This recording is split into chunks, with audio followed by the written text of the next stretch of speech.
Assalamualaikum warahmatullahi wabarakatuh. Selamat siang Bapak Ibu Guru.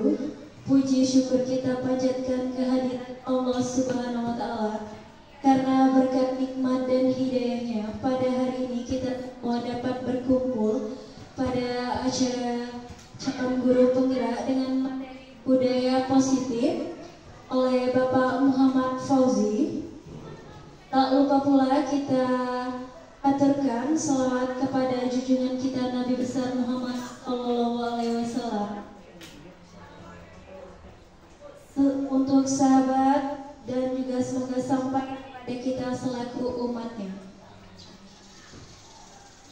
Yang terhormat kepada Bapak Kepala Sekolah SMP Negeri Air Serta, kepada Ibu Wakil Kepala Sekolah, serta kepada Dewan Guru yang kami sayangi. Maka pada siang hari ini sebelum kita mulai acara, izinkan saya untuk membacakan susunan acara pada siang hari ini. Acara yang pertama yaitu pembukaan, yang kedua arahan dari kepala sekolah, yang ketiga doa, yang keempat materi, dan yang terakhir yaitu penutup. Marilah kita buka acara pada hari ini dengan membacakan lafaz basmalah. Acara yang selanjutnya yaitu arahan dari kepala sekolah ataupun yang mewakili. Kepada Ibu Haja Surtina kami persilakan.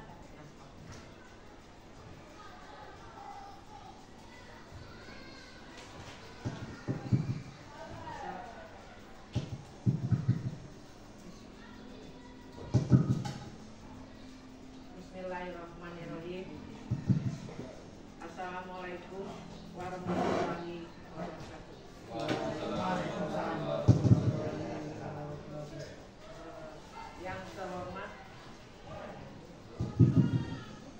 Yang terhormat Bapak Ibu sekalian dan calon guru penggerak Bapak Muhammad Fauzi SPD dan peserta didik yang hadir pada hari ini. Pertama-tama saya aturkan mohon maaf sebelumnya karena saya mewakili dari kepala sekolah, berhubung kepala sekolah ada kegiatan pusat di Dinas Pendidikan Kabupaten. Marilah sama-sama kita mengucapkan salawat dan salam kehadirat Allah Subhanahu wa Ta'ala, karena di pagi hari ini kita ada sedikit kegiatan untuk guru penggerak kita yang dan tak lupa saya ucapkan juga terima kasih yang tak terhingga karena kita bisa mengikuti kegiatan untuk Bapak Muhammad Fauzi SPD sebagai guru penggerak. Bapak-bapak Ibu sekalian, seperti yang sudah dibicarakan dengan Bapak Muhammad Fauzi tadi, bahwa materinya yaitu budaya positif di sekolah. Seperti kita ketahui bahwa pada saat ini memang harus digarisbawahi tentang budaya positif, karena beberapa tahun terakhir ini kegiatan-kegiatan kita di sekolah karena waktu itu kita ada COVID, jadi keadaan siswa kita ini agak sedikit agak sedikit berkurang untuk tata tertibnya karena kelamaan di rumah pada COVID tersebut. Kembali pada saat ini yaitu dengan adanya calon guru penggerak ini, seperti kita ketahui bahwa di sekolah kita ini sudah 3 orang yang lulus untuk guru penggerak. Ini angkatan Bapak Muhammad Fauzi bisa lulus menjadi calon guru penggerak. Mudah-mudahan untuk selanjutnya Bapak Muhammad Fauzi bisa melaksanakan dan selalu sehat selalu untuk mengikuti kegiatan-kegiatan sebagai guru penggerak. Dan selanjutnya untuk kegiatan budaya positif, pertama-tama di sekolah kita ini tentu saja untuk menambahkan karakter anak didik yang diharapkan ketika di masyarakat budaya positifnya, budaya baik untuk etikanya sama dengan di sekolah kita masing-masing. Dan selanjutnya ada budaya positif tentu saja seperti sudah kita ketahui, sudah kita laksanakan selama ini, yaitu adanya budaya salam, setelah itu budaya sapa, dan melanjutkan budaya senyum, dan tentu saja untuk budaya religiusnya dan saling menghargai dengan teman-temannya yang beragama lain, karena kita ketahui bahwa kita ini ada yang kita dari kampung Bali yang beragama Hindu, dan seperti beberapa dekade saat ini kita selalu saja untuk saling menghargai, saling menghormati sesama non-muslim dan muslim. Dan selanjutnya untuk sekolah pertama, yaitu untuk sekolah penggerak ini banyak tugas-tugas yang harus dilaksanakan oleh calon penggerak. Dan saya mohon sekali lagi pada guru-guru untuk memberikan kesempatan kepada Bapak Fauzi, karena banyak kegiatan-kegiatan yang ada di luar sekolah untuk gedung dan lain-lainnya. Jadi kita harap maklum dan kita saling membantu untuk mengisi jam-jam Pak Fauzi pada saat dia tidak ada di lingkungan sekolah karena tugas yang diberikan oleh guru penggerak. Sebagai teman, saya merasa bangga sekali karena sudah bisa ini yang keempat orang untuk mengikuti calon guru penggerak. Mudah-mudahan untuk selanjutnya ada teman-teman yang bisa mengikuti kegiatan-kegiatan CGP ini untuk yang ke-11 ya Pak ya. Ke-11 nanti ada yang ikut dan mudah-mudahan bisa lolos untuk yang angkatan ke-11. Bapak Ibu sekalian, seperti kita ketahui bahwa sebagai guru penggerak memang perlu waktu yang banyak, kesehatan yang kuat, stamina yang kuat untuk melaksanakan tugasnya pada event-event pertemuan-pertemuan di CGP ini. Dan selanjutnya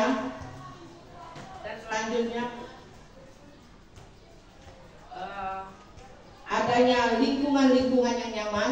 Maksud saya lingkungan yang nyaman ini ketika kita berada di lingkungan sekolah, ketika kita berada di dalam kelas, tentu saja akan menciptakan lingkungan yang nyaman bagi anak-anak kita sebagai peserta didik, dan ada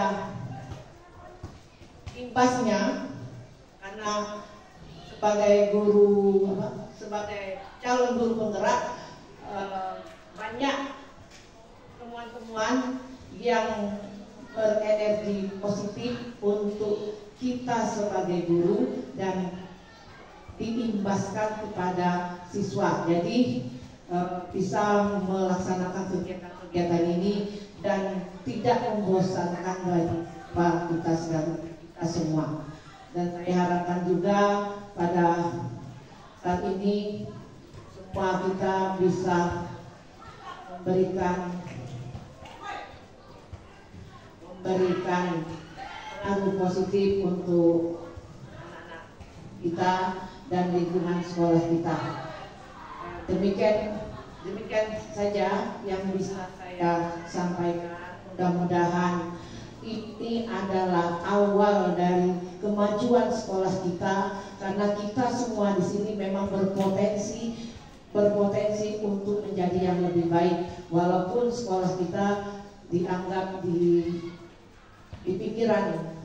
pinggiran kota, tentu saja kita jangan sampai ketinggalan dengan sekolah-sekolah yang lain, dan memberikan energi positif untuk lingkungan sekolah kita beserta stakeholder kita yang ada di lingkungan kita ini. Mudah-mudahan Bapak-Bapak Ibu semuanya bisa menjadi pemimpin dengan melalui calon guru penggerak ini. Dan itu saja yang bisa saya sampaikan. Saya mohon ampun kalau ada salah-salah, dan saya akhiri billahi taufiq wal hidayah. Wassalamualaikum warahmatullahi wabarakatuh.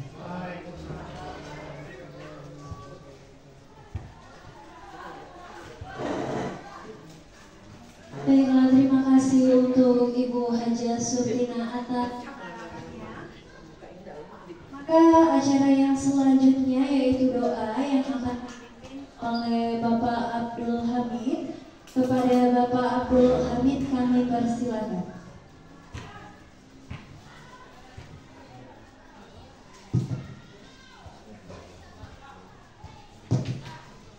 Assalamualaikum warahmatullahi wabarakatuh. Baiklah teman-teman, rekan sejawat sekalian, sebelum kita masuki kegiatan inti Akta Budaya Positif yang akan disampaikan oleh CGP Angkatan 10 itu Bapak Muhammad Fauzi SPT, sejenak kita menundukkan kepala pada Allah Subhanahu. Laharatin Nabi Mustafa Muhammad sallallahu alaihi wasallam wa ala alihi wa auladihi wa azwajihi wa zurriyyatihi syai'in. Fatihah.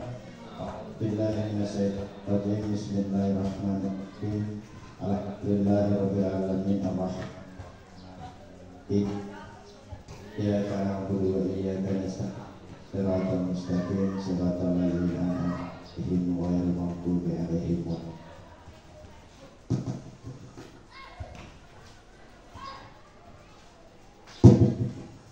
Hamdan syakirin, hamdan naimin, hamdan yu'ati ni'amahu wa yukafi mazidah. Ya Rabbana lakal hamdu kama yanbaghi li jalali wajhika wa 'azimati sultanik. Allahumma shalli ala sayyidina Muhammad wa ala ali sayyidina Muhammad. Allahumma ighfir lana dzunubana wa liwalidina warhamhuma kama rabbayana shaghira, wa li jami'il muslimina wal muslimat wal mu'minina wal mu'minat al-ahya'i minhum wal amwat bi rahmatika ya arhamar rahimin. Allahumma inni as'aluka salamatan fid din wa afiyatan fil jasad wa ziyadatan fi ilmi wa barakatan fi rizqi wa taubatan qabla maut wa rahmatan minal maut wa maghfiratan ba'da maut. Allahumma hawwin alaina fi sakaratil maut wa najjina minan nari wal afwa indal hisab. Rabbana la tuzigh qulubana ba'da idh hadaytana wa hab lana min ladunka rahmah innaka antal wahhab. Ya Allah, Tuhan kami, pada hari ini, siang ini kami berkumpul di gedung Sekretariat Yayasan ini dalam rangka mengikuti kegiatan aksi nyata 1.4 Budaya Positif CGP Angkatan 10 dari Bapak Muhammad Fauzi sedang pendidikan. Untuk itu ya Allah, berkahilah pertemuan kami pada siang hari ini. Semoga apa yang disampaikan nanti, materi yang diberikan dapat kami terima sehingga dapat kami implementasikan di lingkungan sekolah kami ini. Allahumma Tuhan kami, Bapak Fauzi merupakan CGP Angkatan 10. Semoga kedepannya terus mengalir CGP Angkatan berikutnya dari SMP Negeri Yayasan ini. Rangka kami bersama berkolaborasi sehingga dapat memajukan secara bersama SMP Negeri Yayasan di masa-masa yang akan. Allahumma Tuhan kami, berikanlah kekuatan, kesehatan, kesempatan terkhusus kepada Bapak Muhammad Fauzi dalam rangka menjalani kegiatan guru penggerak ini sehingga dapat tuntas dan berhasil nantinya sesuai dengan apa yang diharapkan. Allahumma ya Allah, kabulkanlah doa kami ini. Allahumma pilih umat Sayyidina Muhammad, Allahumma hamdi umat Sayyidina Muhammad, Allahumma jibur umat Sayyidina Muhammad, Allahumma astur umat Sayyidina Muhammad. La hawla wa la quwwata illa billahil aliyyil azim. Rabbana atina fid dunya hasanah wa fil akhirati hasanah wa qina adzabannar.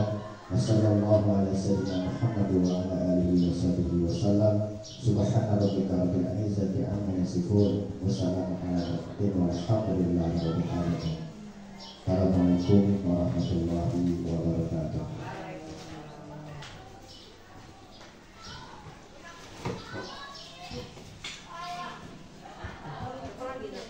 Baiklah, untuk acara selanjutnya yaitu materi tentang budaya positif oleh Muhammad Fauzi SPD. Kepada Bapak Muhammad Fauzi SPD kan.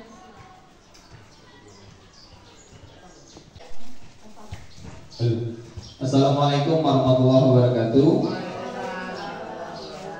Alhamdulillahirrahmanirrahim. Bersyukur kepada Allah diberikan kesehatan hari ini. Salam berdasarkan kepada diri kita Nabi besar Muhammad Sallallahu Alaihi Wasallam. Semoga mendapatkan syafaatnya di yaumil akhir. Amin ya rabbal alamin.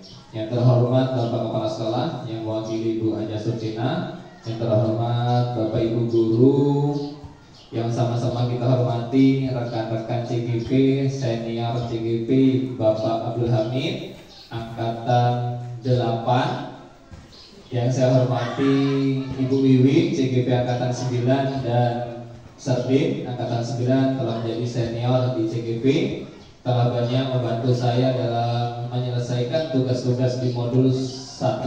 Dan alhamdulillah pada hari ini saya akan menyampaikan materi tentang aksi nyata modul 1.4 dengan materi budaya positif. Begitu banyak pengalaman yang telah saya alami selama hampir 2 bulan ini mengikuti calon guru penggerak. Sebenarnya sudah 1 tahun kalau dilihat dari alur ceritanya, karena sudah Ramadan tahun yang lalu mulai membuat esai.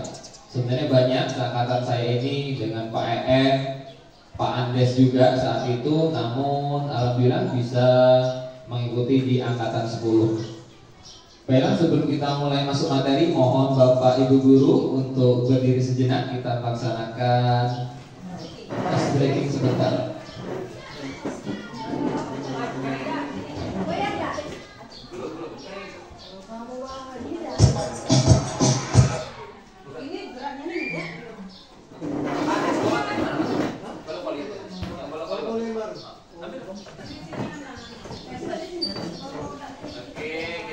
Oke, bikin 2 baris. Sini 1 baris, saling berhadapan. Sini 1 baris.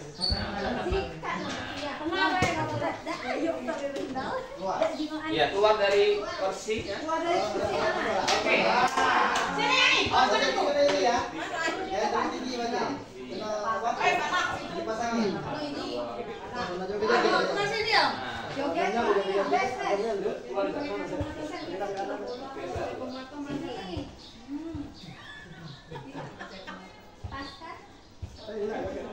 Oke. Baiklah, kita hari ini saya membawa bola voli, namun bukan untuk bermain bola voli. Namun kita akan sedikit melatih konsentrasi pada siang hari ini. Apabila saya pantulkan ke lantai, Bapak Ibu bisa tepuk tangan sekali. Coba. Jadi saat saya tidak pantulkan, nanti boleh duduk di tempat duduknya masing-masing. Nah, oke bisa ya? Oke, sekali lagi saya kasih clue-nya. Saat bolanya saya lemparkan terkena lantai, Bapak Ibu Guru bisa tepuk tangan sekali. Oke, saat saya hanya seperti ini berarti tidak usah tepuk tangan. Tidak usah tepuk tangan. Kita akan melihat konsentrasi kita di siang hari ini. Oke? Siap? Yang duduk yang salah. Nah, yang sudah salah. Nah, yang sudah duduk. Oke, bisa ya? Oke, kita konsentrasi. Oke, percobaan. Oke, kita siap? Oke, siap?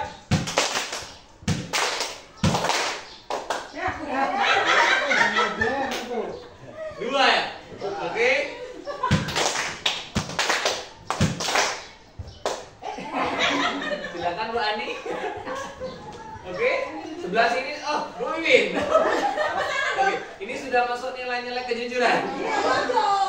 Oke, lagi.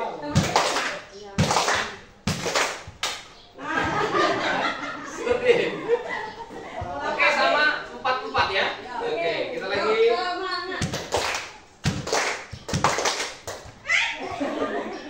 Oke, Mbak Ari.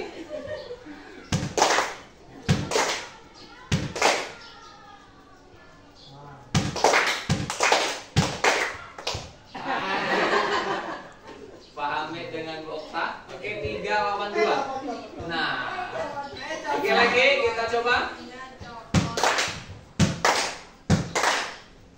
Oh.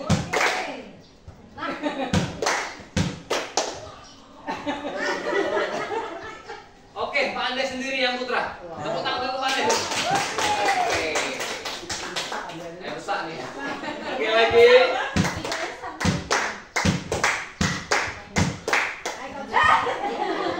Oke. Oke, tinggal Bu Siti dengan Pak Andes. Nah. Oke, baik.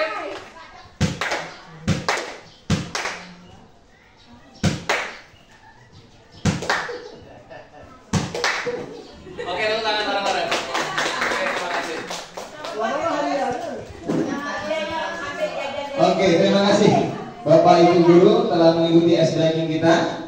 Saya minta bisa menyampaikan dari permainan tadi apa kira-kira yang menjadi hikmah dari permainan tadi. Bapak 1 dan Ibu 1, Pak Andes yang belum yang bertahan. Assalamualaikum warahmatullahi wabarakatuh. Terima kasih kepada Bapak Fauzi atas kesempatannya. Tadi kita bermain ice breaking, melatih reaksi. Jadi hikmah yang bisa kita petik adalah seberapa cepat respon kita dalam menerima sesuatu, baik itu kecepatan dalam lempar bola voli tadi, atau lebih luasnya mungkin dalam hal pembelajaran, seberapa cepat kita mereaksi apabila kita mendapatkan hambatan begitu mungkin ya, atau mungkin masalah begitu. Jadi aksi nyata ini sangat bagus untuk kita pelajari. Terima kasih Pak Andes telah menyampaikan hikmah dari permainan tadi. Bu Siti bisa bantu? Sepertinya tadi, oh enggak. Oh baiklah, terima kasih Pak Andes. Setelah kita bermain di siang hari ini, jadi permainan tadi memantulkan bola ke lantai. Bagaimana yang disampaikan Pak Andes tadi, yang dia rasakan tadi bisa menerima informasi. Tidak hanya langsung kita melaksanakan, tapi tunggu dulu informasinya seperti apa, baru bisa kita laksanakan. Oke, baiklah. Lanjut, Setir. Baiklah, di sini saya CGP angkatan 10 dan pengajar praktik saya yaitu Ibu Farida Lisanti MPD dan fasilitator Ibu Lia Amelia. Lanjut, Setir. Baiklah, di siang hari ini saya akan menyampaikan berbagi kepada Bapak Ibu Guru. Mohon maaf sebelumnya, banyak senior, banyak pengalaman lebih daripada saya. Saya mohon maaf sebelumnya. Kita berbagi di sini sharing apa yang telah saya dapatkan dalam program calon guru penggerak ini, yang harapan untuk saya sendiri bisa mengimbaskan pada diri saya sendiri. Setelah itu bisa saya laksanakan dalam proses pembelajaran dalam mata pelajaran saya, dan lebih luasnya dalam sekolah SMP Negeri Air Satar ini, dan terlebih luas lagi nantinya berimbas pada kehidupan di masyarakat kepada anak-anak. Baiklah, ada 8 materi pada siang hari ini akan kita bahas bersama-sama. Saya tidak memberikan ceramah, memberikan hal-hal yang tabu, namun sebenarnya ini sudah kita laksanakan dalam sekolah kita sendiri. Namun masih banyak yang perlu kita perbaiki agar nantinya berimbas kepada anak-anak peserta didik sesuai dengan apa yang kita inginkan, apa yang sesuai dengan yang kita impikan. Yaitu yang pertama ada perubahan paradigma positif, ada disiplin positif, nilai-nilai kebajikan, posisi kontrol guru, motivasi perilaku manusia, kebutuhan dasar manusia, keyakinan kelas, dan segitiga restitusi. Itulah kira-kira yang akan kita bahas bareng-bareng. Jadi mohon kerjasamanya. Nanti saya tidak memberikan materi yang sulit karena saya juga baru memahami materi ini dalam program calon guru penggerak ini. Jadi masih banyak materi yang belum bisa saya cerna. Hanya saya telan namun belum terlalu halus untuk bisa saya cerna kembali. Jadi mohon Bapak Ibu guru memberikan respon umpan balik yang baik untuk diri saya sendiri agar pemahaman saya ini bertambah lebih baik. Baik ya? Yang pertama, pembelajaran dengan paradigma baru. Pembelajaran dengan paradigma baru merupakan pembelajaran yang dirancang berdasarkan prinsip pembelajaran berpusat pada peserta didik untuk terwujudnya profil pelajar Pancasila. Yang dulunya dalam proses pembelajaran itu berpusat pada guru. Seperti apa maunya guru, siswa itu harus mengikuti guru. Dan sekarang terbalik, kita harus mengikuti seperti apa keinginan siswa dalam belajar, seperti apa kebutuhan siswa dalam belajar, bagaimana mereka bisa mempunyai motivasi, bagaimana mereka memiliki semangat untuk belajar, dan itu nantinya bisa untuk pembiasaan sehari-hari.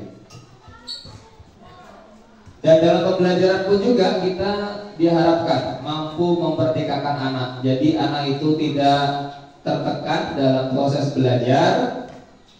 Anak ini tidak merasa takut dalam belajar. Dan sekolah ini menjadi rumah kedua mereka setelah rumah orang tuanya. Oke, lanjut Selim. Nah, di sini ada miskonsepsi tentang teori kontrol. Bagaimana yang gambar sebelah kanan itu guru mengontrol murid.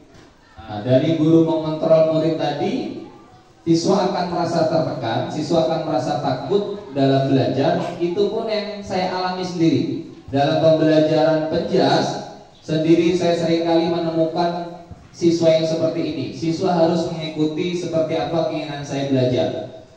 Yang seharusnya dalam proses belajar tadi kita harus mengetahui seperti apa karakteristik anak, bahwasanya anak ini mempunyai kebutuhan yang berbeda-beda, tidak sama dengan teman yang satu dengan yang lain, apalagi sama dengan diri kita sebagai seorang guru. Lanjut, Sabit. Inilah tabel merubah paradigma stimulus respon ke pendekatan teori kontrol. Yang sebelah kanan stimulus respon tentang dunia, bahwasannya kebutuhan kita itu sama. Teori kontrol tentang dunia, bahwasannya kebutuhan kita itu berbeda. Saya dengan Pak Hamid tentu kebutuhannya berbeda ya Pak Hamid ya. Baik dari selera makan pun berbeda Pak Hamid ya. Apalagi dalam proses di sekolah, dalam proses kita sehari-hari pembelajaran di sekolah. Begitupun juga anak. Kita ambil contoh saja anak saya, si Rizky. Nah, Rizky ini kebutuhannya berbeda dengan Revan contohnya. Ini sangat berbeda kebutuhan anak dua ini. Selanjutnya, semua yang melihat hal yang sama. Nah, bahwasannya menurut teori kontrol ini berbeda. Setiap orang memiliki gambar yang berbeda. Kita melihat saja bola voli ini mungkin sama kalau kita lihat bentuknya bulat dan bisa untuk bermain voli. Mungkin ada yang tidak suka dia bermain voli, bola ini itu bisa dia pakai untuk melempar contohnya. Nah, seperti itu pun juga anak memiliki pandangan yang berbeda dengan teman-temannya. Yang ketiga, kita mencoba merubah orang agar berpandangan dengan kita. Seharusnya memahami pandangan orang lain sesuai dengan pemikirannya tentang dunianya. Tapi kita harus bisa mengarahkan, mengontrol tentang apa yang siswa itu ketahui. Jadi kita tidak memulai anak ini dari angka 0, tapi kita sudah bisa melukiskan anak ini bahwasanya anak ini telah memiliki bakat, minat, dan potensinya masing-masing dalam dirinya masing-masing.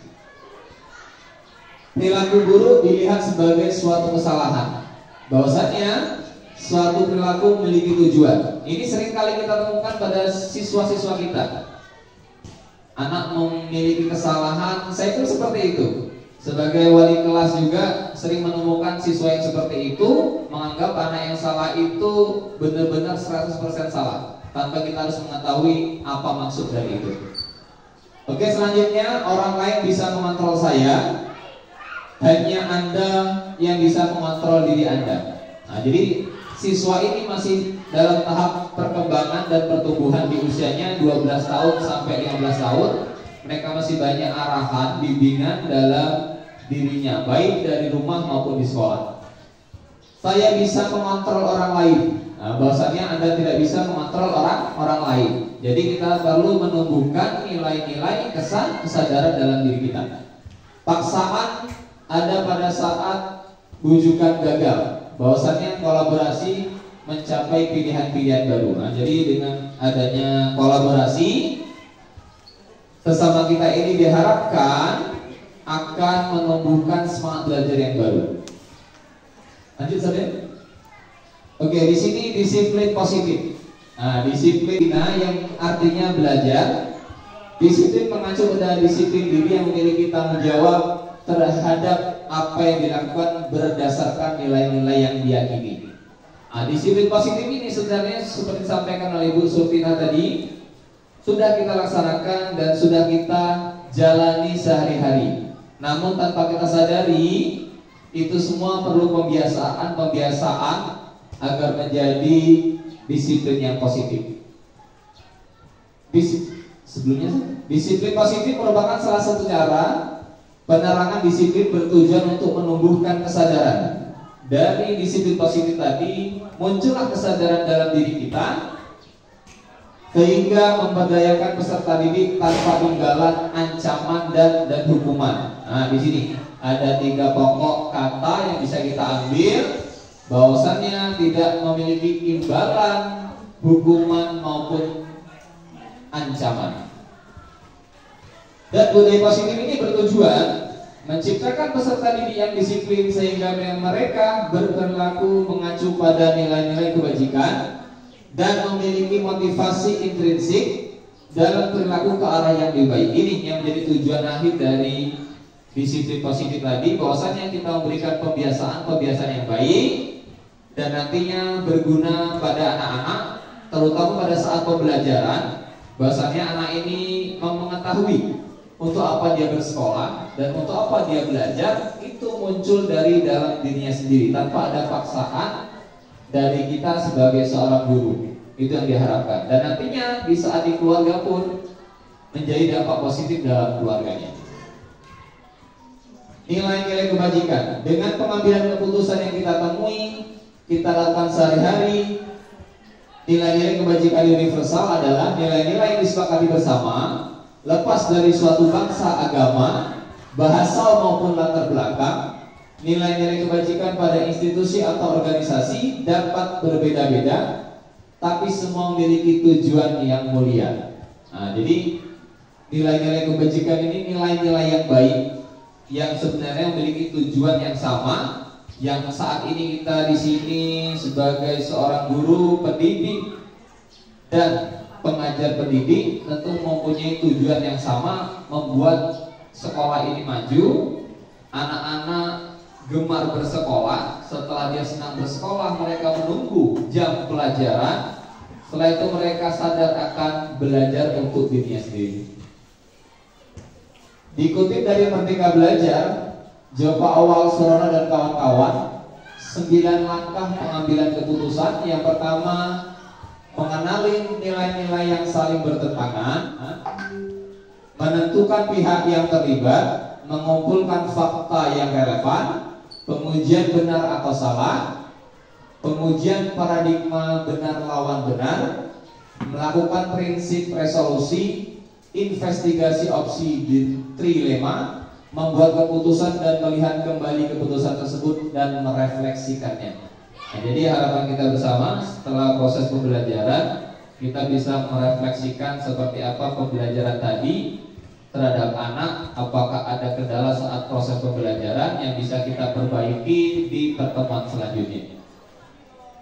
Ini Bapak Ibu contoh-contoh nilai kebajikan yang saya ambil dari profil pelajar Pancasila, bahwasannya yang pertama beriman, bertakwa kepada Tuhan Yang Maha Esa, dan berakhlak mulia. Nah, tentu ini sudah kita laksanakan di sekolah kita, bagaimana beriman, bertakwa kepada Tuhan Yang Maha Esa. Yang kedua, berkebinekaan global. Yang ketiga, gotong royong. Nah, gotong royong ini bisa berbentuk piket kepada siswa dan kita sebagai guru. Selanjutnya mandiri. Mandiri bahwasannya anak-anak mampu melaksanakan kegiatan sendiri, bisa memecahkan suatu problem yang dia temui. Yang kelima, bernalar kritis, dan yang keenam, kreatif. Nah, ini contoh-contoh nilai kebajikan yang di slide sebelumnya, yang menjadi tujuan tadi mempunyai tujuan yang sama, bahwasannya anak-anak ini bisa menjadi profil pelajar Pancasila. Apabila sudah mencukupi dari profil pelajar Pancasila tadi, berarti telah sampailah tujuan yang kita ingin capai. Selanjutnya, di materi selanjutnya yaitu kebutuhan dasar manusia. Tanpa kita sadari, saya pun punya kebutuhan dasar, dan Bapak Ibu juga mempunyai kebutuhan dasar yang berbeda-beda, tapi dan itu harus kita penuhi, yaitu 5 kebutuhan dasar manusia menurut Dr. William Grazer. Yang pertama, bertahan hidup. Nah, ini, jadi saat kita di sini tentu tujuan utamanya bertahan hidup. Kalau sudah tidak hidup, tentu kita tidak punya tujuan. Yang pertama, kesehatan. Nah, kebutuhan kita yang pertama kesehatan. Nah, jadi mari sama-sama kita jaga kesehatan kita, jasmani dan rohani. Yang kedua, rumah, makanan. Nah, setelah kita bertahan hidup dengan makanan, kita juga perlu tempat tinggal untuk kehidupan kita. Selanjutnya, kasih sayang dan rasa diterima. Nah, kasih sayang ini bisa kita dapatkan di lingkungan kita di sekolah, dengan teman-teman, rekan sejawat, dengan anak-anak, dan dengan keluarga di rumah. Nah, semoga dengan kasih sayang yang kita terima ini dan bisa diterima di lingkungan keluarga, membawa dampak positif pada diri kita. Selanjutnya, kesenangan. Nah, ini tentu kita mempunyai kesenangan yang berbeda. Hobi kita pun macam-macam. Ada yang hobi olahraga, ada yang hobi seni, ada yang hobinya healing, ada yang hobinya makan pedas. Nah, tentu berbeda-beda. Inilah kebutuhan dasar manusia menurut William Grazer. Yang keempat, penguasaan kemampuan keterampilan. Nah, di sini salah satu kebutuhan dasar saya lagi belajar untuk meningkatkan kemampuan saya dalam berbicara di depan rekan-rekan semua, Bapak Ibu guru, yang saya sadari masih sangat kurang apa yang saya miliki, baik secara pengetahuan dan keilmuan saya. Ini yang perlu saya cukupkan agar kebutuhan dasar saya ini tercukupi. Yang kelima, kebebasan. Nah, memiliki pilihan sendiri. Nah, semuanya itu memiliki pilihan sendiri dalam kehidupannya. Baik Bapak Ibu, kita lanjutkan, yaitu motivasi perilaku manusia. Dari Diane Gozen terbagi atas 3 motivasi. Yang pertama, untuk menghindari tidak nyaman atau hukuman. Nah, jadi motivasi ini berada dalam tingkat motivasi terendah, yang hanya untuk menghindari hukuman saja. Nah, ini seringkali saya temukan anak-anak saya dalam proses belajar mengajar penjas, bahwasannya anak-anak saya ini dalam belajar kurang semangat, mereka hanya ingin mengikuti saja. Kalau tidak memakai pakaian olahraga, saya hukum mereka tidak boleh ikut olahraga. Ternyata minggu depan lagi mereka memakai baju olahraga agar tidak kena hukuman. Itu motivasi terendah dalam teori motivasi. Yang kedua, untuk mendapatkan imbalan atau penghargaan. Ini juga saya terapkan sendiri sebenarnya dalam pembelajaran saya.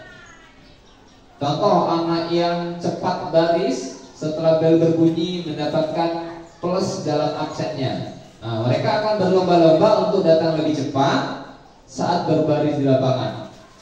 Dan motivasi ini sebenarnya lebih satu tingkat di atas motivasi pertama. Nah, tapi ini juga tidak berdampak baik dalam diri anak-anak ataupun dalam diri saya juga. Anak-anak mau bergerak apabila ada imbalan dan penghargaan. Ini yang kita harapkan, yaitu motivasi dari dalam diri, yaitu untuk menjadi orang yang diinginkan dan menghargai diri sendiri. Nah, ini yang menjadi harapan saya pribadi. Saya mempunyai motivasi ini agar dalam kehidupan sehari-hari saya tidak terpaksa dan tidak menginginkan apa yang sesuai orang lain inginkan. Baiklah, lanjut di konsep disiplin dengan identitas gagal. Nah, di sini saya kasih foto sedikit. Saya dengan anak saya itu Vino dan orang tuanya. Nah, ini dengan Vino anak saya. Jadi di sini saya dengan orang tuanya ini tidak mencari solusi sebenarnya, tapi lebih kepada menyalahkan si Vino. Nah, jadi si Vino ini tidak masuk sekolah, dia bolos, berangkat dari rumah, tapi dia tidak sampai sekolahan. Nah, ini hukuman. Nah, ini dan penghargaan. Apabila nanti Vino datang lagi sekolah, nanti Vino saya kasih nilai tambahan. Nah, itu kalau penghargaan. Ini saya sebenarnya sudah saya terapkan juga, tapi ternyata salah apa yang selama ini saya lakukan. Oke, lanjut, Sadin. Nah, di sini konsep disiplin dengan identitas sukses. Murid bertanggung jawab untuk perilakunya. Bahwasanya Vino tadi harusnya saya panggil, saya ajak berbicara, saya ajak dialog, saya ajak ngobrol seperti apa kok Vino mau bolos, apa yang menjadi alasannya, dan setelah itu saya kembalikan ke Vino untuk menyadari bahwasanya tindakannya itu kurang baik. Dan fokus pada pemecahan masalah. Saya cari tahu seperti apa pemecahan masalah si Vino tadi, kenapa kok dia tidak berangkat sekolah. Selanjutnya menghormati diri sendiri dan orang lain. Bahwasanya Vino ini kita berikan pemahaman, dia harus menghargai dirinya dan orang lain, yaitu saya dan orang tuanya dan lingkungan. Selanjutnya, lanjut Zat. Oke. Konsep disiplin pendekatan restitusi.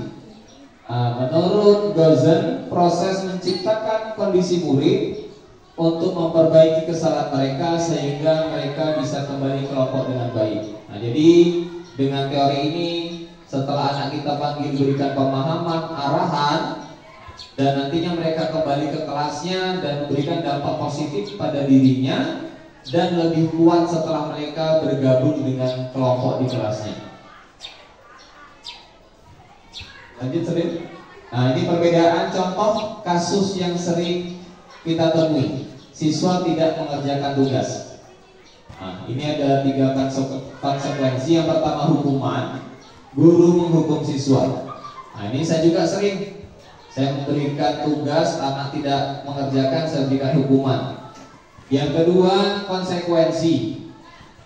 Saat saya memberikan tugas, anak tidak selesai, tapi anak ini saya kasihkan konsekuensinya, bahwasanya tidak mengerjakan PR pada saat jam istirahat. Nah, ini.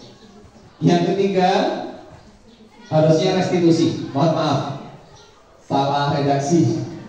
Guru menanyakan keyakinan kelas dan membantu menyelesaikan masalah. Kenapa kok anak tadi tidak mengerjakan tugas? Dan semoga di pertemuan selanjutnya dia bisa berubah untuk ke arah yang lebih baik. Oke, di sini ada 5 posisi restitusi. Yang pertama, kita sebagai penghukum, sebagai pemantau, sebagai pembuat rasa bersalah, dan sebagai teman serta sebagai manajer. Ini telah kita laksanakan saya sendiri di sekolah. Saya sering menjadi penghukum bagi anak-anak yang salah. Dan saya sering sebagai pemantau, hanya melihat mereka itu bersalah, saya biarkan. Dan saya sering membuat rasa bersalah. Pino, kamu gak kasihan dengan saya tiap hari memanggil kamu. Nah, selanjutnya Pino, apakah kamu tidak kasihan kepada ibumu? Dan saya juga pernah sebagai teman ini yang sering masih saya terapkan sampai sekarang ini. Saya dekat dengan anak, ternyata ini juga tidak baik bagi anak dan saya sendiri. Bahwasanya akan mengurangi rasa keinginan anak untuk belajar. Dan yang lebih tepatnya kita sebagai seorang manajer, ini harapan kita bersama, bagaimana kita bisa mengontrol dalam proses pembelajaran agar anak ini menyadari bahwasanya pembelajaran itu penting untuk dirinya. Oke, lanjut Sat. Nah, ini sedikit contoh, bisa Pak Ibu lihat. Saya kasih kasus warnanya pink karena kasusnya ini ringan.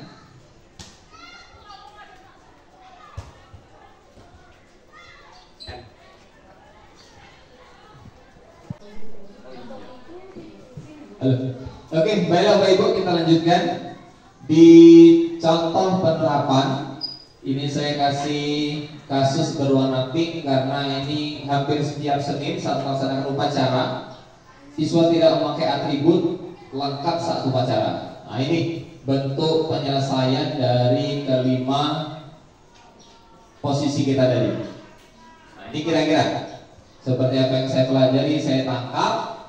Ini menjadi catatan kita bersama, terutama untuk diri saya sendiri. Penghukum. Nah, saya ini sering saya dengan Pak Andes, Pak EN, Pak Adi nih, cowok patuhi aturan sekolah lalu berdiri di barisan depan. Ya Pak EN ya? Iya. Yeah. Selanjutnya pembuat rasa bersalah. Nah, berapa kali kamu nih Pendi setiap Senin tidak memakai pakaian lengkap? Ya, duduk. Pemantau, kamu sudah melanggar dan apa peraturan dan konsekuensinya? Sudah tahu kan? Kalau tidak memakai apa konsekuensinya? Tahu Pak? Nah, lanjut. Sebagai teman, ayo yang tertib. Senin depan pakai.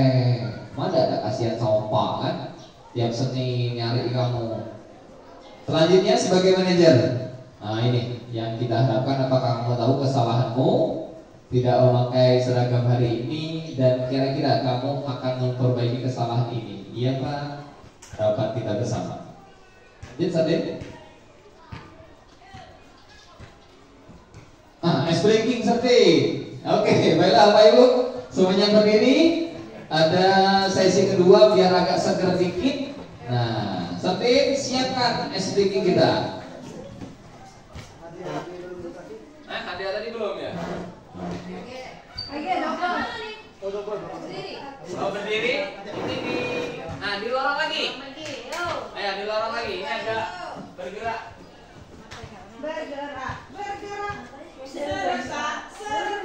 Besar. Itu ya besar ya. Kalau gajah kecil, kalau semut besar. Sampai sini. Oke, kita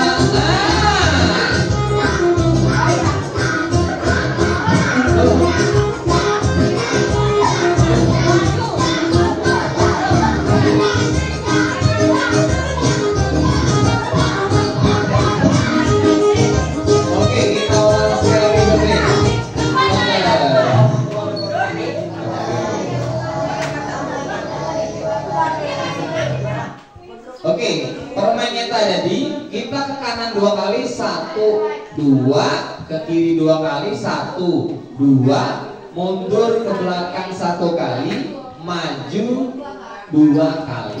Oke? Oke, siap. Kanan, kiri, mundur, maju, kanan, kiri, mundur, maju.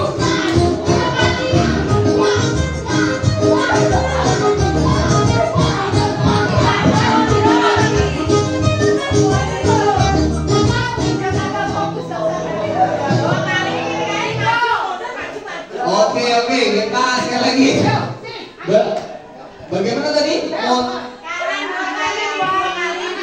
Kanan 2 kali, kiri 2 kali, mundur sekali, maju 3 kali. Oke ya, semangat. Ayo sampai 1, 2.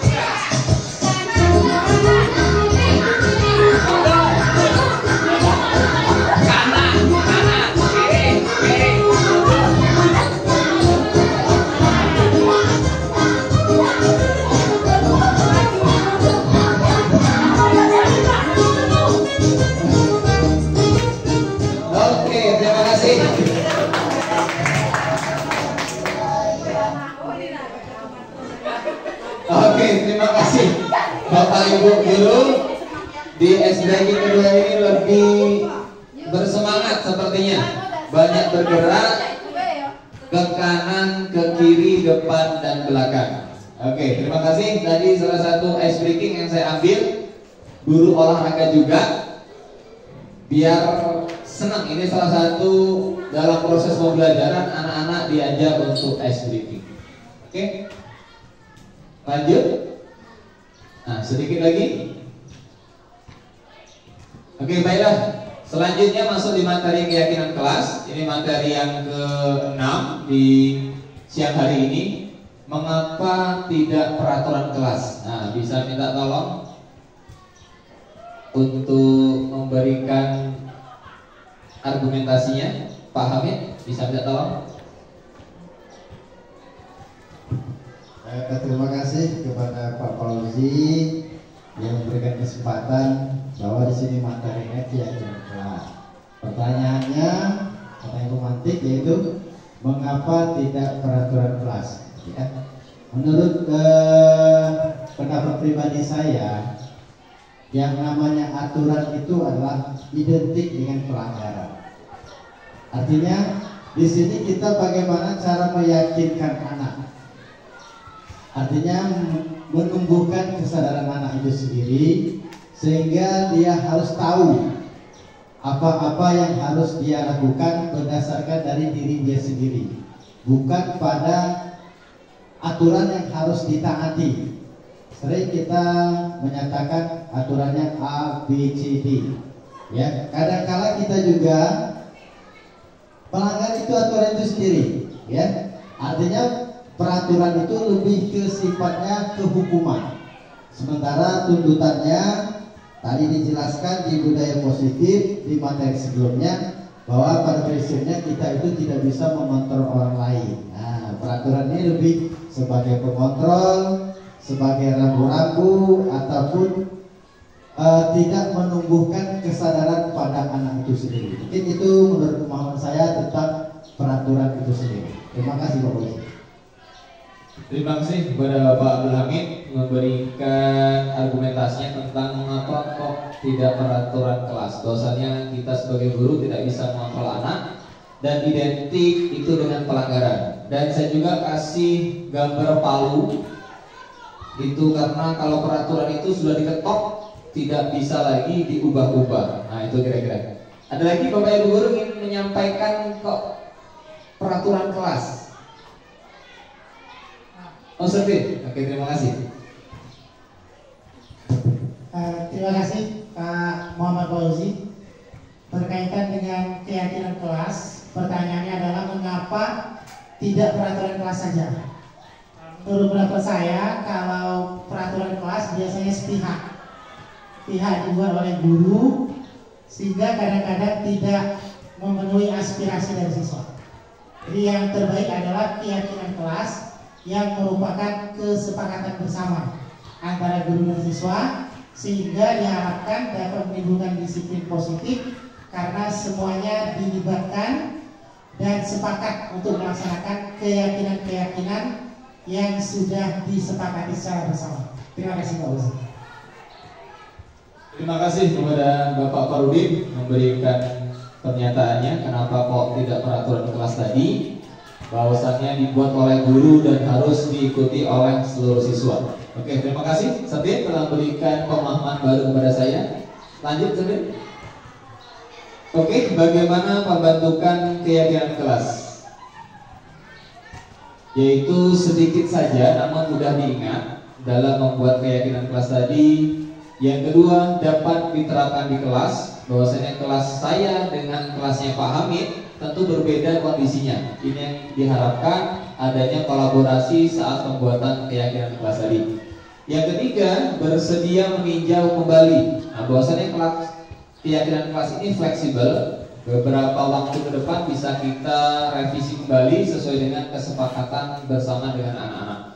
Yang keempat, dibuat dalam bentuk positif, menggunakan kata-kata yang positif, tidak menghukum siswa. Selanjutnya, ini yang kelima, semua warga kelas berkontribusi dalam membuat keyakinan kelas, seperti disampaikan oleh Bapak Farudin tadi. inilah 3 tahapan bagaimana membuat keyakinan kelas. Berdiskusi tentang peraturan. Yang kedua, menyusun peraturan menjadi keyakinan. Yang ketiga, menempelkan keyakinan kelas di dinding maupun di sudut kelas. Lanjutnya, di materi terakhir ada segitiga restitusi, yaitu proses menciptakan kondisi bagi murid untuk memperbaiki kesalahan sehingga karakter peserta didik lebih kuat ketika kembali kepada kelompoknya. Dengan segitiga restitusi ini, bahwasannya banyak permasalahan yang kita hadapi, terutama dalam proses pembelajaran, yang tentunya kita harapkan peserta didik ini dapat berubah ke arah yang lebih baik dengan tahapan segitiga restitusi. Yang pertama yaitu menstabilkan identitas.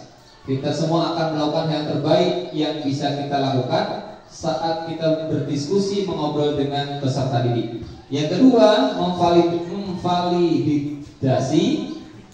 validasi tindakan yang salah, yaitu semua perilaku memiliki alasan. Bahwasanya siswa kok tidak semangat belajar, dia tidak masuk, itu punya alasan bagi dirinya sendiri.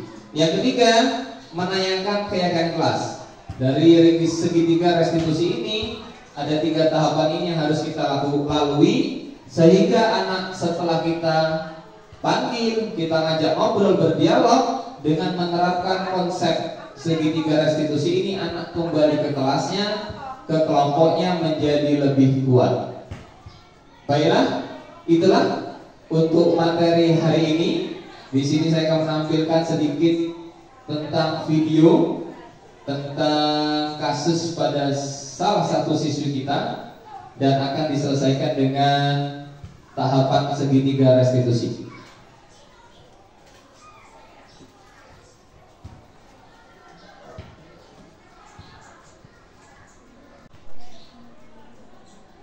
Warahmatullahi wabarakatuh. Waalaikumsalam warahmatullahi wabarakatuh. Gimana dapatnya hari ini? Sehat? Tidak salaman? Baiklah, kegiatan kita hari ini yaitu pembelajaran olahraga dalam melaksanakan aktivitas jasmani. Bahwasanya dalam aktivitas jasmani ini kita melaksanakan berbagai macam kegiatan, yaitu untuk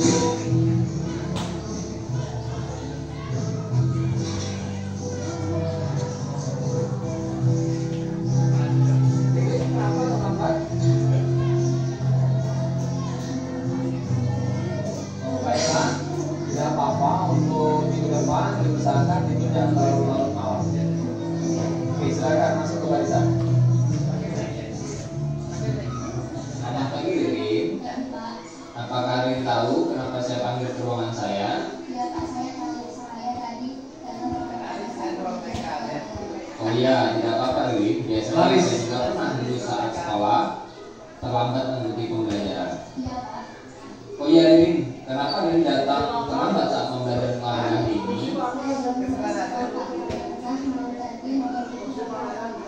Oh iya Ririn, sebaiknya saat nonton TV jangan terlalu larut malam dan mempersiapkan diri untuk pembelajaran besok. Terima kasih Pak nasihatnya. Ririn, apakah Ririn tahu bahwa kita memiliki keyakinan kelas? Iya Pak, saya mengetahuinya. Nah, coba Ririn sebutkan keyakinan kelas kita.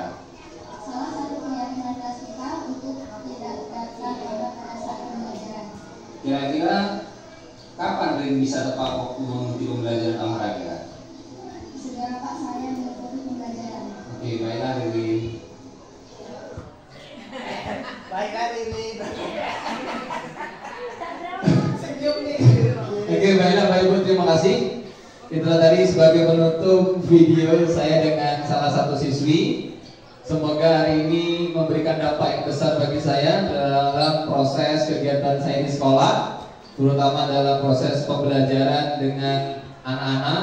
Saya bersosial dengan Bapak Ibu guru di sekolah. Semoga kita di sini bisa memberikan dampak positif dalam lingkungan sekolah kita agar lebih baik ke depannya. Sekali lagi saya ucapkan terima kasih. Saya Hedi, wassalamualaikum warahmatullahi wabarakatuh.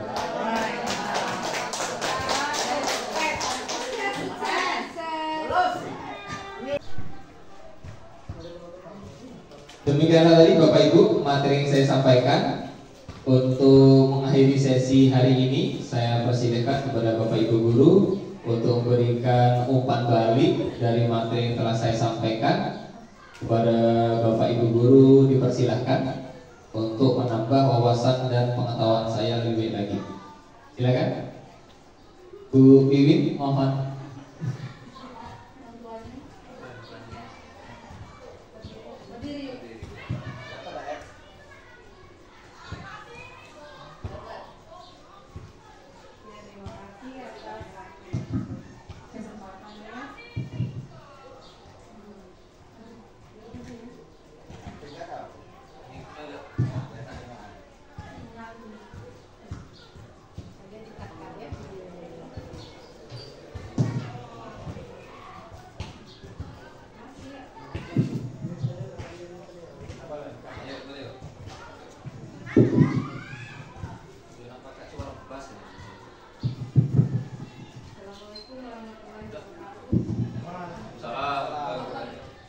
Terima kasih atas kesepakatannya kepada Pak Fauzi untuk memberikan respon balik atas paparan dari materi tadi tentang disiplin positif.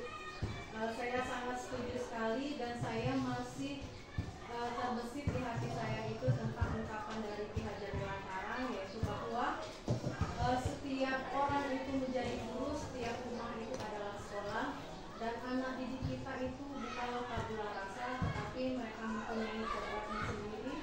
Mereka mempunyai garis-garis halus yang ada pada kehidupannya, dan kita ini sebagai seorang guru itu sebagai penebal garis-garis tadi. Dan ini kalau saya memberikan umpan balik tentang materi tentang disiplin positif, mungkin di sekolah kita sudah menerapkan tentang disiplin positif ini. Mungkin ada beberapa hal yang mungkin menjadi dilema etika yang ada di sekolah kita.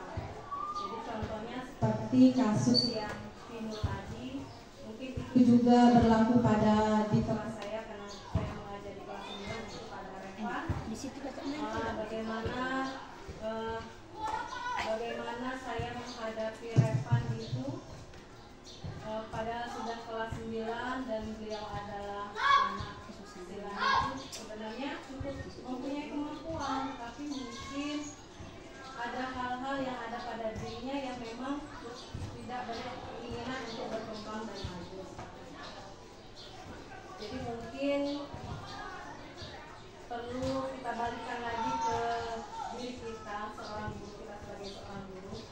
Mungkin kesalahan itu bukan bukan pada anak saja, tapi mungkin kita memang butuh koreksi diri lagi untuk lebih baik lagi. Seperti posisi kontrol guru itu, kita sempurnanya itu sebagai seorang manajerial, itu sempurnanya seorang manajerial. Tapi kita paling mentok, dan itu pun koreksi bagi diri saya, itu saya juga pernah sebagai penghukum, pernah kemudian pembuat rasa bersalah, mungkin sering ya, kemudian pemantau. Mungkin kalau saya sudah capek, saya hanya memantau saja, oh seperti ini, sepertinya sudahlah usah diomongin, ya sudah sebagai pemantau.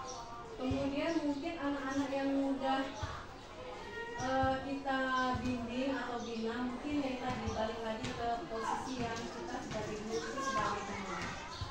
Memang sebenarnya idealnya itu kita sebagai teman dan sebagai manajer.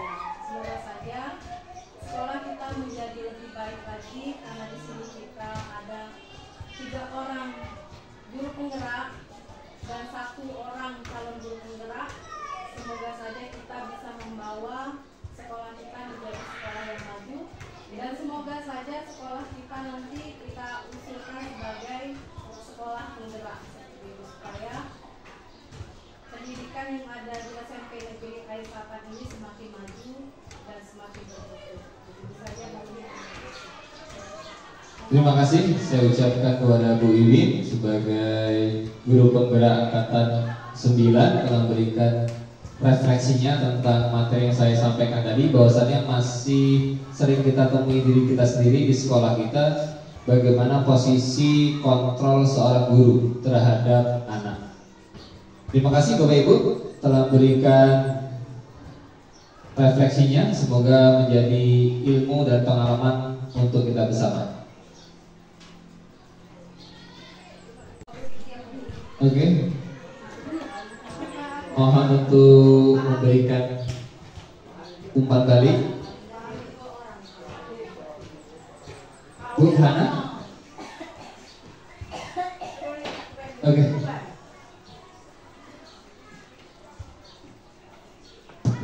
Assalamualaikum. Setelah saya diperhatikan dan mengikuti kegiatan-kegiatan ini, mohon maaf sebelumnya karena saya sudah lama sekali tidak ikut dalam kegiatan-kegiatan ini, mungkin agak blank. Nah, setelah mengikuti kegiatan-kegiatan ini, maka memang Banyak manfaatnya untuk kita sebagai seorang pendidik. Dan kita harus banyak mengikuti kegiatan-kegiatan untuk merefresh kembali, memecah lagi biar wawasan kita semakin bertambah dan kita berhadapan dengan peserta didik jadi nyaman, tidak ada perasaan terbebani, mengalir saja, dan juga adanya take and give antara siswa dengan kita.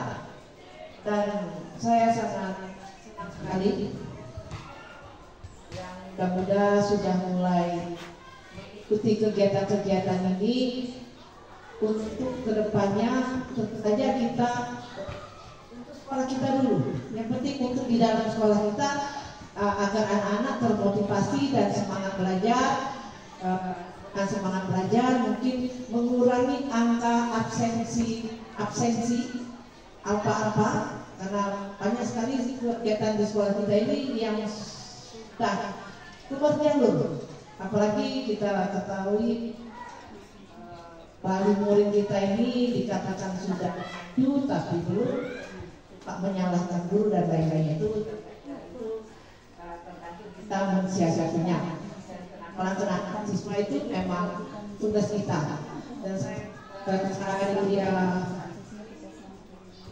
garis bawahi katanya tadi Ki Haji Dewantara merupakan ada garis halus yang ada di dalam diri kita, ada juga dengan di dalam seorang siswa, dan kita mempertebalkan garis tersebut hingga jelas apa makna daripada sekolah ini.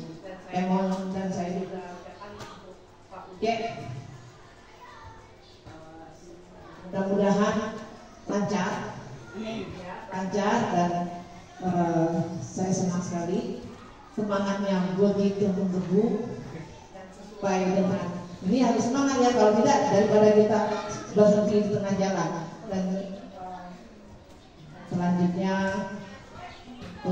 kawan-kawan yang lain mudah-mudahan termotivasi untuk melakukan ini, dan pengaruhnya sangat baik sekali untuk kita